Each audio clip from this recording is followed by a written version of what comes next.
जय गुरु जी। शुक्राना गुरु जी। अनंतम शुक्राना गुरु जी। संगत जी, अभी काफ़ी टाइम से मैं ना गुरु महाराज जी से कह रही थी, गुरु महाराज जी मेरी आंखों में बहुत कष्ट है और मेरी जो उल्टी तरफ की आंख है ना, उसमें प्रॉब्लम है। वो है वह हर वक्त चिपचिपी रहती है और मुझे चश्मा भी लगा हुआ है, दिखता नहीं है ठीक से, मतलब विदाउट चश्मा नहीं दिखता है। और मैं अधिकतर सुबह सुबह काम करते वक्त चश्मा पहनना भूल जाती हूँ, तो चश्मा मैं 12 बजे करीब ही लगाती हूँ सारा काम वाम ख़त्म करके। तो मेरी आँखों में ना धीरे धीरे जलन स्टार्ट हो गई। जलन तो काफ़ी सालों से थी, हल्की हल्की, तो मैं इतना ध्यान नहीं देती थी। लेकिन धीरे धीरे धीरे वो जलन बढ़ती चली गई और अब इतनी बढ़ गई है कि हर वक्त ऐसा लगता है किसी ने मिर्ची झोंक दी हो। और अब क्या है कि अब ना चिपचिपी ज़्यादा रहने लगी है। अगर चश्मा ना लगाऊं तो मेरी उल्टी जो आँख है ना, वो चिपचिपी रहती है और सबसे ढीड़ बन जा जम जाती है ना, वो निकलने लगती है। और हल्का सा जैसे नाखून से हम निकालते हैं उंगली उंगली से करके, तो आँख में दर्द स्टार्ट हो जाता है, मतलब टच करते, नाखून से टच करते।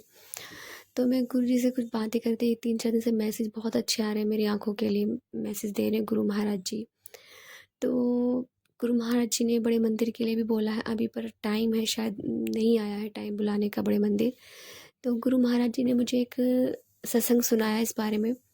कल मैं कुछ कह रही थी और आज भी मन ही मन में मैंने आंखों के लिए कुछ बोला, शायद गुरु महाराज से याद नहीं, पर मैं बोलती ज़रूर हूँ डेली।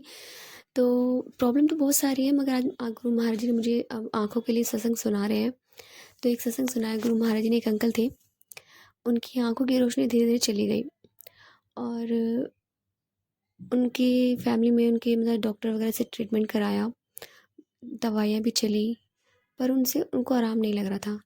तो उनकी एक बुआ थी, मुँह बोली बुआ, तो उन्होंने उनको फ़ोन पे बताया कि मुझे ऐसे-ऐसे प्रॉब्लम है। तो उन्होंने कहा कि गुरु महाराज जी के यहाँ जाओ, ऐसे-ऐसे गुरु जी हैं बड़े मंदिर में, छतरपुर में, तो वहाँ जाके देखो, वहाँ पे ना अधिकतर बीमारियाँ ठीक हो जाती हैं, तुम्हारी आँखों की रोशनी वापस आ जाएगी। तो कहते नहीं, हम तो दूसरे समाज से हैं, तो ऐसा हम नहीं जा सकते, हमारे समाज के लोग नहीं जाते हैं, किसी गुरुवर को नहीं मानते हैं। तो फिर वो उनकी एक और रिलेटिव कुछ टाइम बाद उनको ये बताती है कि तुम बड़े मंदिर जाओ।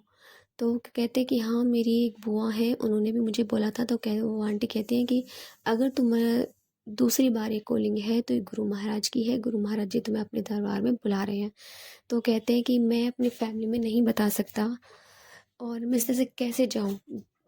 तो वो अपनी वाइफ को बोलते हैं कि वो आंटी भी ऐसे कहते हैं, बुआ ने भी बोला बड़े मंदिर में कि ऐसे ऐसे गुरु हैं, वहाँ जाके सब ठीक हो जाते हैं। तो वो कहते हैं चलो चलते हैं। तो वो हस्बैंड वाइफ जो होते हैं दोनों बिना बताए अपनी फैमिली में चले जाते हैं। तो जब वहाँ जाते हैं तो वहाँ जाके उन्हें बहुत अच्छा लगता है, बड़े मंदिर में जाके। और क्या, वो चाय प्रसाद मिलता है उन्हें, जल प्रसाद मिलता है, लंगर प्रसाद खाते हैं, फिर वो घर आ जाते हैं।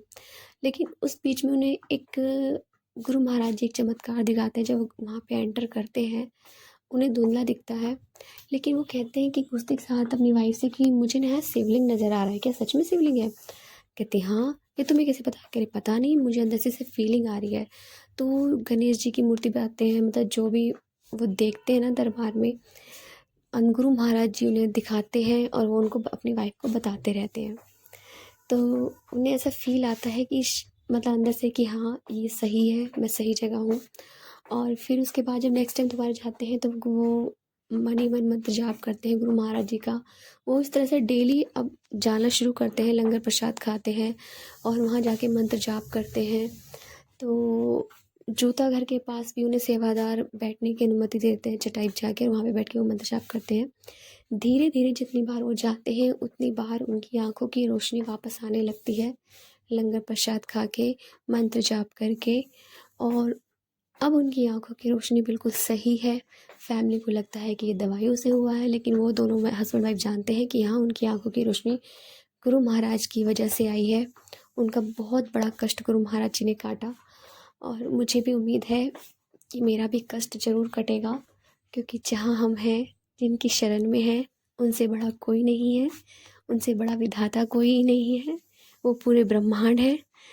तो जय गुरु जी, शुक्राना गुरु जी। संगत जी, यदि आपको हमारा सत्संग अच्छा लगा तो प्लीज़ हमारे चैनल को लाइक कीजिए, सब्सक्राइब कीजिए, बेल आइकन को प्रेस कर दीजिए ताकि नए सत्संग की जानकारी आपको जल्द से जल्द मिल सके। संगत जी, आप भी अपना सत्संग हमें शेयर कर सकते हैं, व्हाट्सएप पर लिख कर भेज सकते हैं या रिकॉर्ड कर भेज सकते हैं। आपके सत्संग भी और संगतों के साथ शेयर किए जाएंगे।